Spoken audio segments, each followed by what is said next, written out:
Hola Héctor, un gusto saludarte a la distancia. Es un gusto estar con ustedes, Víctor Hugo. ¿Cómo estás? Muy bien, aquí listo para conversar en un nuevo episodio de nuestro podcast Centroamérica, el presente y sus pasados. Hoy vamos a conversar nosotros dos sobre una particularidad que tiene este presente centroamericano y mundial con sus distintos pasados.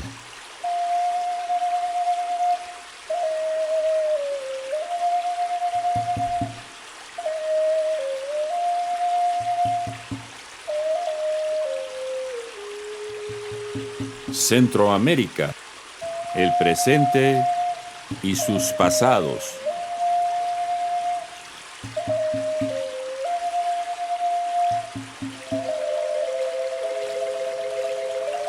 Un podcast de los historiadores Héctor Lindo y Víctor Hugo Acuña.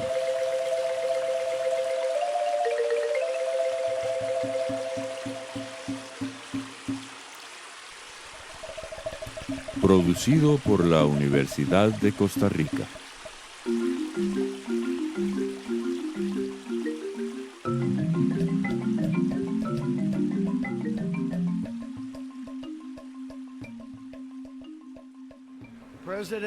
El presidente McKinley hizo nuestro país que fuera muy rico a través de aranceles, de talento, y era un empresario natural, como Roosevelt, que le dio el dinero para muchas de las cosas buenas que hizo, inclusive el Canal de Panamá, que se le entregó totalmente al país de Panamá después de la salida de Estados Unidos. Estados Unidos gastó más dinero que nunca se gastó en un proyecto como antes. Nos trataron muy mal después de haberle dado ese regalo que nunca se debió haberle dado. Y China además está operando el Canal de Panamá. Y no se lo dimos a China, se lo dimos a Panamá y vamos a tomarlo de vuelta.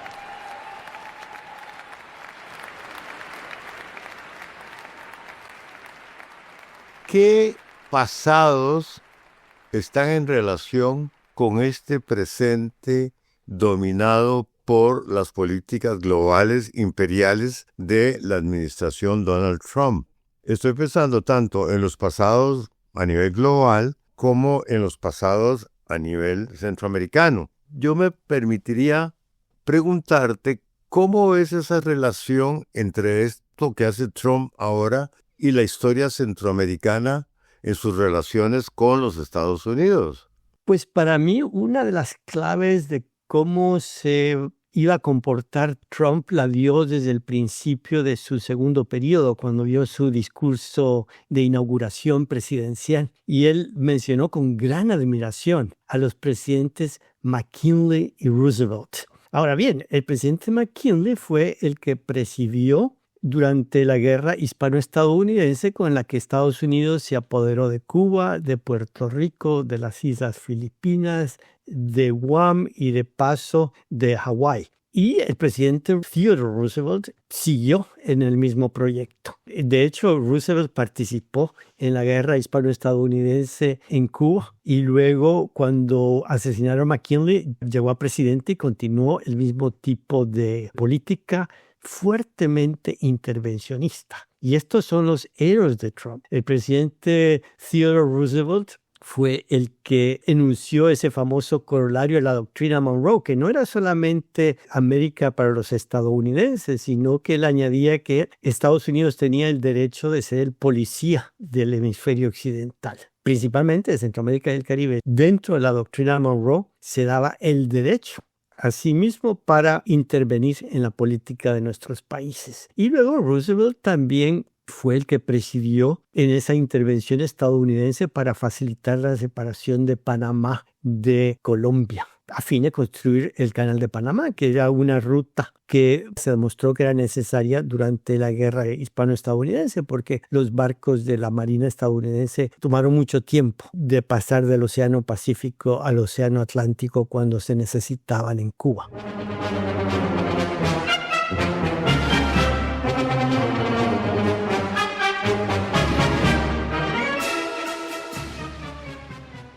Esta admiración del presidente Trump por Roosevelt y por McKinley pues nos da una idea de ese afán intervencionista, de esa falta de control. De hecho, esto me recuerda una carta que hace poco me compartió nuestro colega Carlos Gregorio López, una carta que escribió Francisco Gaviria, el intelectual salvadoreño, a Theodore Roosevelt después de la independencia de Panamá, una de estas cartas abiertas. Y en esa carta él comparaba a Roosevelt con un joven de parranda. Y aquí cito textualmente, dice: rompéis todo el envase de una cantina, las leyes nacionales e internacionales, en una orgía de orgullo y vanidad sin ejemplo. Cuando leí esto, pues me dio mucha risa porque recuerda el tipo de comparaciones que se hacen de Trump con este tipo de comportamiento sin límites de muchachos mal portados que están dispuestos a romper los vasos para lograr sus objetivos.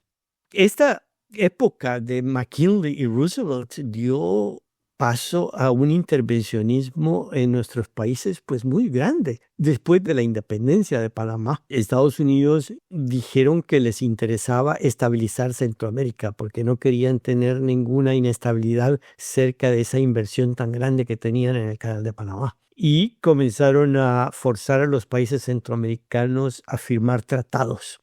El primer tratado que se firmó fue en 1906 para contener el comportamiento intervencionista en los países vecinos de José Santos Zelaya, y se firmó un tratado en 1906. Luego se firmaron otros tratados en Washington de todos los países centroamericanos con la supervisión de Estados Unidos para garantizar la estabilidad de Centroamérica. Y ahí fue cuando se creó la Corte de Justicia Centroamericana de paso. Y eso creaba un ambiente favorable para los hombres de negocios estadounidenses que de repente encontraron que Centroamérica y el Caribe eran parte de la zona de influencia de Estados Unidos. Entonces era obligación de los embajadores de Estados Unidos, se llamaban ministros en aquella época, no se llamaban embajadores, de proteger a los hombres de negocios estadounidenses, hombres como Minor Keith, por ejemplo, que fue tan importante en Costa Rica y en toda Centroamérica realmente con la industria de los bananos y de los ferrocarriles. O gente como Charles Butters, que fue el empresario minero que tenía minas en Nicaragua y en El Salvador. Y yo he visto cartas en los archivos, tanto de Minor Keith como de Charles Butters, donde le dicen al gobierno estadounidense: miren, nosotros lo que queremos ver en Centroamérica este es el embajador que quisiéramos ver nosotros que llegue aquí porque sabe defender nuestros intereses. Toda la presencia de Estados Unidos en Centroamérica a partir de McKinley y Roosevelt se convierte muy fuerte. Hay intervenciones en Honduras y en Guatemala para apoyar los intereses bananeros.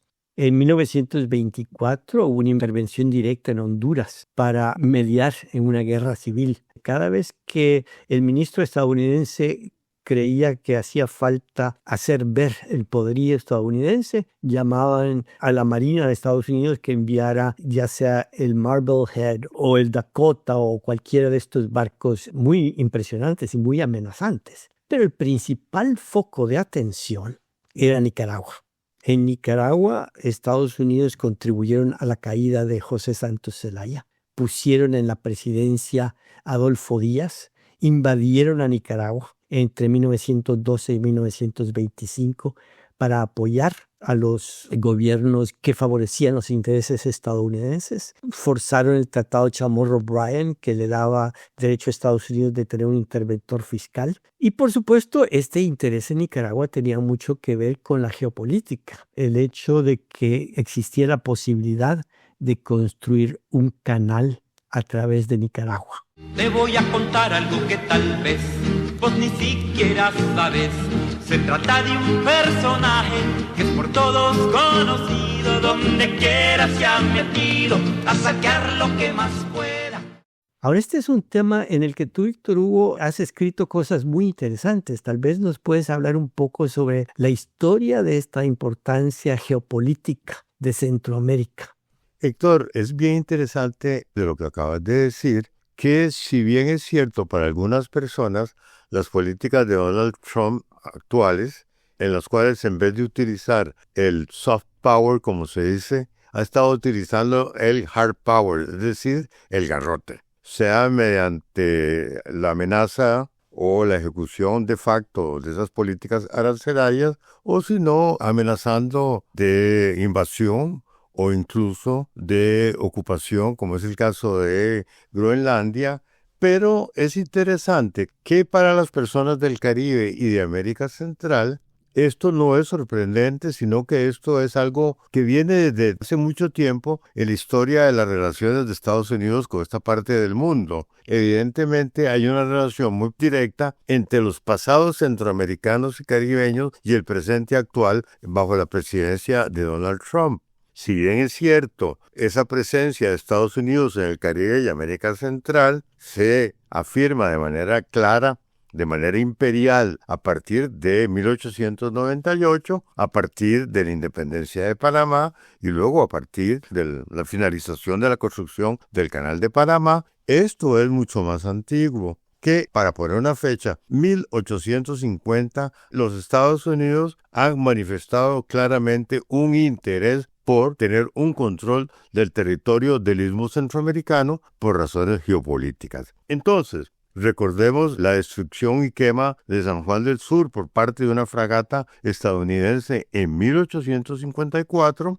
Hubo la experiencia filibustera de William Walker, que no es separable, como algunos han pretendido, de la política global de Estados Unidos en esta región. Y luego, posteriormente, ciertamente que se apacigua un poco la presencia de Estados Unidos en la región. Hay que recordar que en 1855 Estados Unidos construye el ferrocarril de Panamá y ahí implanta claramente sus intereses geopolíticos y geoestratégicos. De manera que cuando llegamos a fines del siglo XIX ya es clara la presencia, el peso, la determinación de Estados Unidos de tener un control sobre esta región. Y además, el control de Estados Unidos sobre esta región no es simplemente un control mediante el uso de la fuerza, sino que también hace uso de un control mediante el derecho internacional. Y fue así como Estados Unidos llevó a Costa Rica a un juicio, a un arbitraje en 1862 por supuestos daños sufridos por los ciudadanos estadounidenses en Nicaragua durante la invasión de William Walker. Entonces sí tenemos que reconocer que hay una larga trayectoria de intento de implantación de los intereses de Estados Unidos en esta región y, como algunos autores han señalado, Centroamérica y el Caribe ha sido como la escuela, el terreno de ensayo de políticas imperiales que Estados Unidos ha aplicado en otras partes del mundo.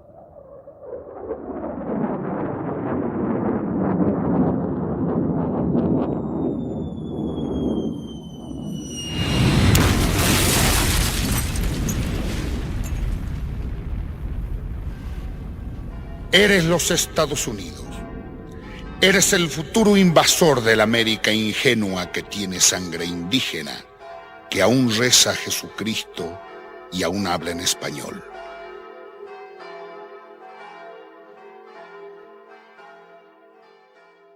Pero cuidado con lo que estamos diciendo, Héctor. Y aquí te tengo una pregunta. No puedo ver esta historia de las relaciones imperiales de Estados Unidos en esta parte del mundo y ahora a escala global sin preguntarnos cómo reaccionan los lugares que han sido afectados por ese empuje imperial. Y bueno, para eso tenemos un libro que se llama El alborotador de Centroamérica, escrito precisamente por Héctor Lindo, en donde vemos cómo un país en particular reacciona a la realidad de una fuerza imperial. Hablemos de eso, Héctor, por favor. Con gusto y gracias por la propaganda.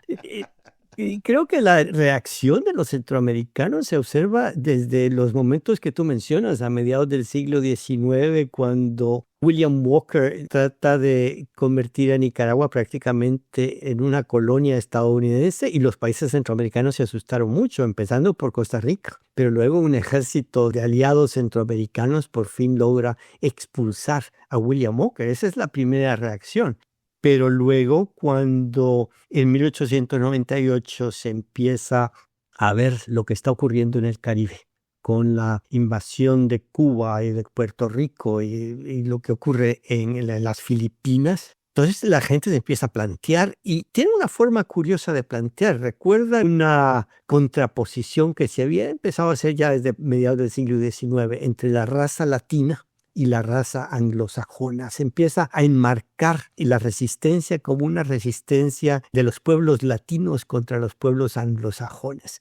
Pero esto está en el campo de las ideas. Cuando en 1903 Estados Unidos ayuda a la independencia de Panamá, la reacción en Centroamérica, al principio de intelectuales, pero luego en general de todo el pueblo, fue muy grande. Es el momento en que Rubén Darío, por ejemplo, escribe un famoso poema dedicado a Roosevelt, que pues lo expone como imperialista, pero también intelectuales en otras partes como Francisco Gavidia y Vicente Acosta en El Salvador hablan sobre esa amenaza del águila. Pero luego se empieza a pasar de la preocupación de intelectuales a acciones populares. Estamos hablando de una época en que está surgiendo una sociedad civil en Centroamérica y el pionero de escribir sobre esto eres tú, por supuesto, hablando sobre asociaciones mutuales de obreros y asociaciones de mujeres que empiezan a mostrar su oposición al imperialismo estadounidense y usan la palabra imperialismo. Desde 1912, cuando llega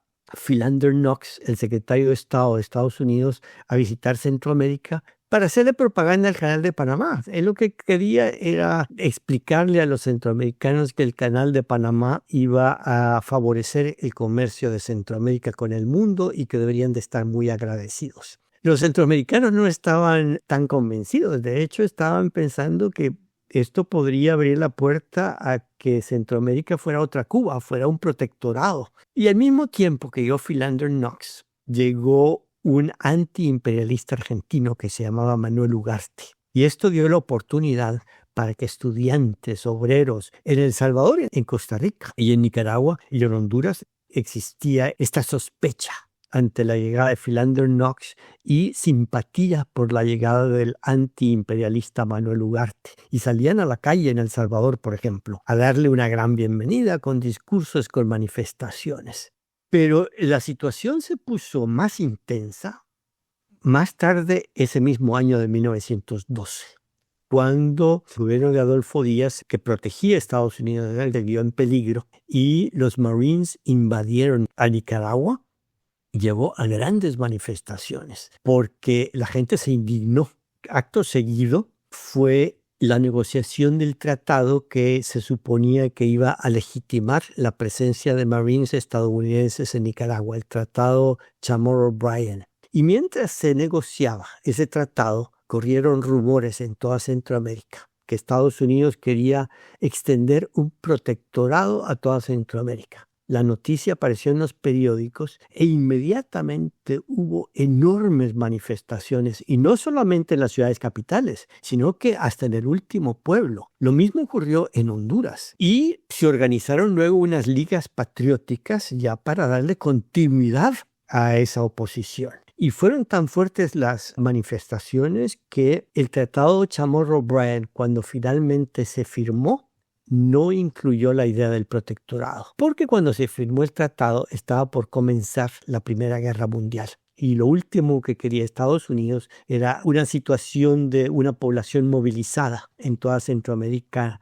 Y luego se repite la oposición a la actividad de Estados Unidos en Centroamérica después de la segunda invasión de Estados Unidos a Nicaragua en 1926, y eso llevó a la rebelión de Sandino, que fue una rebelión que despertó el sentimiento antiimperialista, primero en Nicaragua, luego en Centroamérica y luego en toda América Latina. Y Sandino se convirtió en el símbolo del antiimperialismo. Por fin, Estados Unidos retiraron las tropas de Nicaragua en 1933. Había cambiado la situación, la Gran Depresión en Estados Unidos hacía muy caro mantener tropas y era algo que había cobrado mucha impopularidad. Y luego llega el segundo presidente Roosevelt, Franklin Delano Roosevelt, y él tiene una visión diferente, y como se aproxima además la Segunda Guerra Mundial, comienza la política del buen vecino. Se trata de dar la idea de un Estados Unidos que ya no es intervencionista, que trata de ser un buen vecino.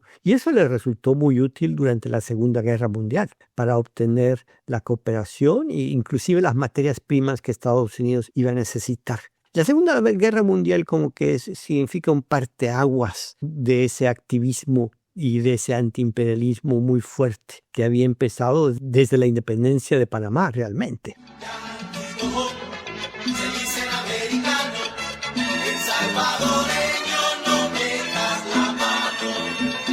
Después de la Segunda Guerra Mundial empieza otro periodo de una relación diferente entre Estados Unidos y el mundo, de hecho, cuando se instala la Guerra Fría. Y tal vez tú nos puedes hablar un poco sobre esta relación diferente que se da después de la Segunda Guerra Mundial. Hay reacciones a la dominación imperial, y en el caso de Centroamérica y el Caribe, por todo este recuento que acabas de decir, es claro que esa relación y sus reacciones marcan profundamente la política, la ideología, la literatura, las memorias, por las acciones y las reacciones, que son acciones también, a la relación imperial. Ahora, efectivamente, después de la Segunda Guerra Mundial, hay un parteaguas. Hay dos cuestiones que habría que señalar. En primer lugar, después de 1945, los Estados Unidos tienen lo que algunos han llamado una presunción de hegemonía en esta región. O sea, han convertido en una especie de regla el corolario Roosevelt, en el sentido de que ellos tienen un derecho, Estados Unidos, de velar, vigilar, controlar lo que aquí sucede en esta región. Esto significa que la presunción de hegemonía en el contexto de una lucha global contra el comunismo, lo que es la Guerra Fría, implica que tanto para las sociedades centroamericanas como para sus clases dominantes hay un margen de acción menor frente a los Estados Unidos. He aquí una paradoja. En ese contexto, en donde Estados Unidos luchan contra el comunismo, las sociedades centroamericanas intentan procesos de reforma. El más importante de todos es la época de los gobiernos de Juan José Arévalo y Jacobo Arbenz en Guatemala, que termina con una intervención de los Estados Unidos orquestada por la CIA.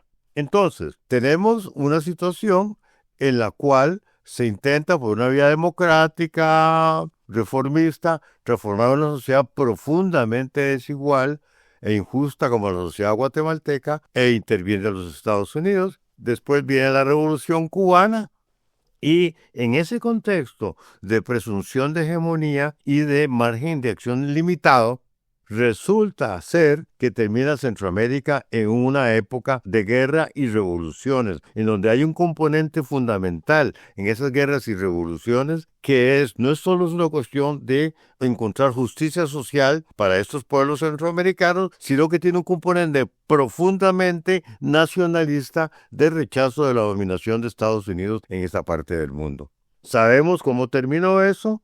Que la Guerra Fría se acaba en América Central precisamente con revoluciones y procesos revolucionarios en Nicaragua, en El Salvador y Guatemala, y finalmente cuando la revolución sandinista llega a su fin, cuando se negocian procesos de paz en la década de 1990 en Guatemala y El Salvador, y cuando cae el socialismo realmente existente de Rusia y de sus países satélites, se desintegra en 1989. Entonces, tenemos que hay una historia de la relación de América Central con Estados Unidos que viene desde la década de 1850, se basa en la presunción de hegemonía de Estados Unidos y en las reacciones de las poblaciones centroamericanas frente a esa presunción de hegemonía. Mátame de espanto con tus trueques tan ingratos. Con tu todo lo cambias por nada, puestito mamita llena y yo flojita y cooperando. Y bueno, llegamos a la década de 1990, que suscitaron muchas esperanzas en América Central. Ya sabemos cómo ha terminado esa década. Y entonces yo te preguntaría, Héctor, ¿cómo podrías caracterizar la relación que tiene Donald Trump con Centroamérica en este contexto de las políticas generales globales que ha empezado a aplicar desde principios de este año? Bueno, esta es una pregunta muy complicada y además que me toca muy de cerca, bueno, y a ti también, ¿no? Porque no solamente las políticas de Donald Trump directamente hacia Centroamérica, sino que él crea un ambiente favorable al autoritarismo, no solamente dirigido a Centroamérica, es su visión, pero que inspira y hace fácil la vida para políticos en Centroamérica que tienen tendencias autoritarias. Y eso se ha traducido, entre otras cosas, en un apoyo a un presidente que le ayuda además a perseguir su política anti-inmigrante. Me estoy refiriendo al apoyo a Bukele y al Centro de Contención del Terrorismo, esa mega prisión que ha construido Bukele en El Salvador. Donald Trump le dio una gran bienvenida porque le permitía hacer un gran despliegue publicitario de su política anti-inmigrante, enviando expulsados de los que se decía que eran criminales, que de hecho nunca lo probaron. Y es una política que ha tenido sus máses y sus menos. Pero yo creo que tanto la posición directa de Trump hacia Centroamérica como un sitio que le puede apoyar para seguir sus políticas anti-inmigrantes y que puede seguir su inspiración autoritaria. Lo más preocupante para mí es ese ambiente de destrucción de normas, de hostilidad al equilibrio de poderes, las normas de la comunidad internacional, referirse al respeto a los derechos humanos como parte de una agenda globalista, y ahora globalista parece ser una palabra negativa. Y esto nos coloca más allá del patio trasero, simplemente como casi una nota a pie de página de políticas muy dañinas realmente. No sé cómo lo veas tú. Es que es interesante, Héctor. Por ejemplo, el otro día venía un artículo que el periódico La Nación, donde decía, bueno, que el Tratado de Libre Comercio estaba muerto porque Donald Trump unilateralmente estaba poniendo aranceles a las exportaciones de Costa Rica, y que en consecuencia Costa Rica, y eso es interesante, debía buscar nuevos horizontes, es decir, por el lado del Pacífico, por el lado de la Unión Europea, porque Estados Unidos en la época de Donald Trump ya no era un socio confiable. Subrayo, socio confiable. Los estados centroamericanos, como bien sabemos, se han acostumbrado, sobre todo después de 1900, a ser estados clientes de Estados Unidos, es decir, a hacer de Estados Unidos lo que la nación llama un socio confiable. Entonces ahora resulta ser que la política de Donald Trump pone en cuestión ese principio y obliga a las élites centroamericanas a repensar su relación con Estados Unidos, pero en los peores términos. Es decir, casi a decir, vamos a tener que renunciar a ser socios de nuestro patrón, porque es una relación más bien patrón-cliente, y resulta ser que ahora ya el patrón está maltratando a sus socios, siempre lo ha maltratado, pero en este caso de manera tal que va a tener que ver qué hace el socio para encontrar nuevos horizontes. Hay otro tema que yo quisiera resaltar, no solo las políticas hacia América Central, sino que políticas que van a afectar a América Central de manera inevitable, como es la destrucción de todo el esquema del comercio internacional, que puede tener repercusiones muy graves en el futuro económico de nuestros países, todo su enfoque hacia la política internacional, su arbitrariedad que crea caos en el comercio internacional y su ataque sin cuartel a todas las políticas ambientalistas que tengan sentido para combatir el calentamiento global. Eso es muy preocupante.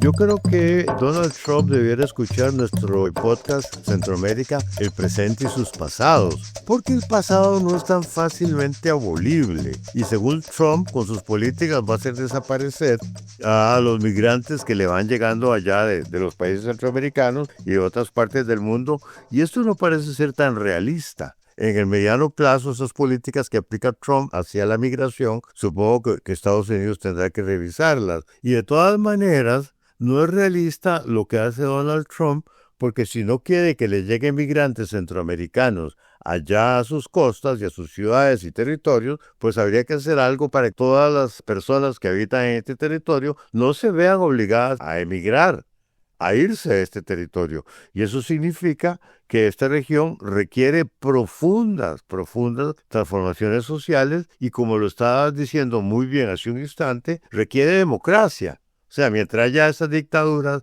en El Salvador, en Nicaragua y esos gobiernos centroamericanos corruptos en las otras partes, o mientras ocurra lo que está ocurriendo en Costa Rica, cuya democracia está en peligro, pues inevitablemente habrá migrantes para Estados Unidos o, a pesar de su presunción de hegemonía y su idea de que Estados Unidos puede hacer todo lo que pueda y todo lo que quiera aquí en Centroamérica, Centroamérica será siempre un dolor de cabeza para los Estados Unidos mientras estos países no se democraticen y no encuentren una vía de crecimiento económico con respeto del ambiente y con una verdadera redistribución de la riqueza. Ese es mi punto de vista, Héctor. No sé qué opinas. Sí, yo creo que para concluir, una de las cosas que más me preocupa de lo que está ocurriendo es que Donald Trump está queriendo darle nueva vida a la política del gran garrote en las relaciones internacionales, y algunos de nuestros líderes están tomando la política del gran garrote como una forma de política interna,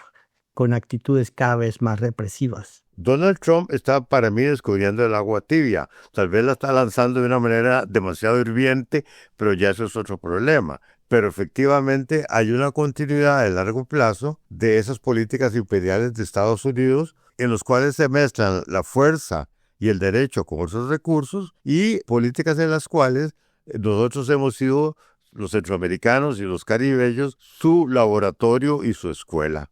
Y efectivamente, pues tendremos que seguir conversando sobre esta relación que es inevitable, ineludible. Centroamérica en el contexto del mundo imperial estadounidense. Bueno, ha sido un gran gusto conversar contigo, Víctor Hugo, y es un comienzo, es una conversación que tenemos que tener todos en toda Centroamérica, y espero que nuestra audiencia participe también de esta reflexión sobre cómo el pasado siempre está presente.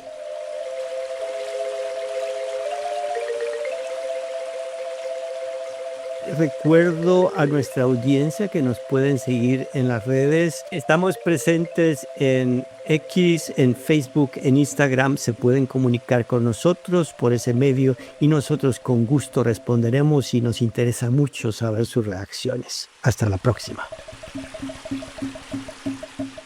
Dirigido por Héctor Lindo y Víctor Hugo Acuña. Producción general, Gloriana Rodríguez Corrales. Asistencia de producción, Jocelyn Coronel. Música original, Manuel Monestel. Técnico de grabación, Paolo Marín. Arte visual, Karina García. Diseño gráfico, Lucía Rodríguez. Una producción de la Escuela de Historia, la Vicerrectoría de Acción Social y las radios UCR. Universidad de Costa Rica.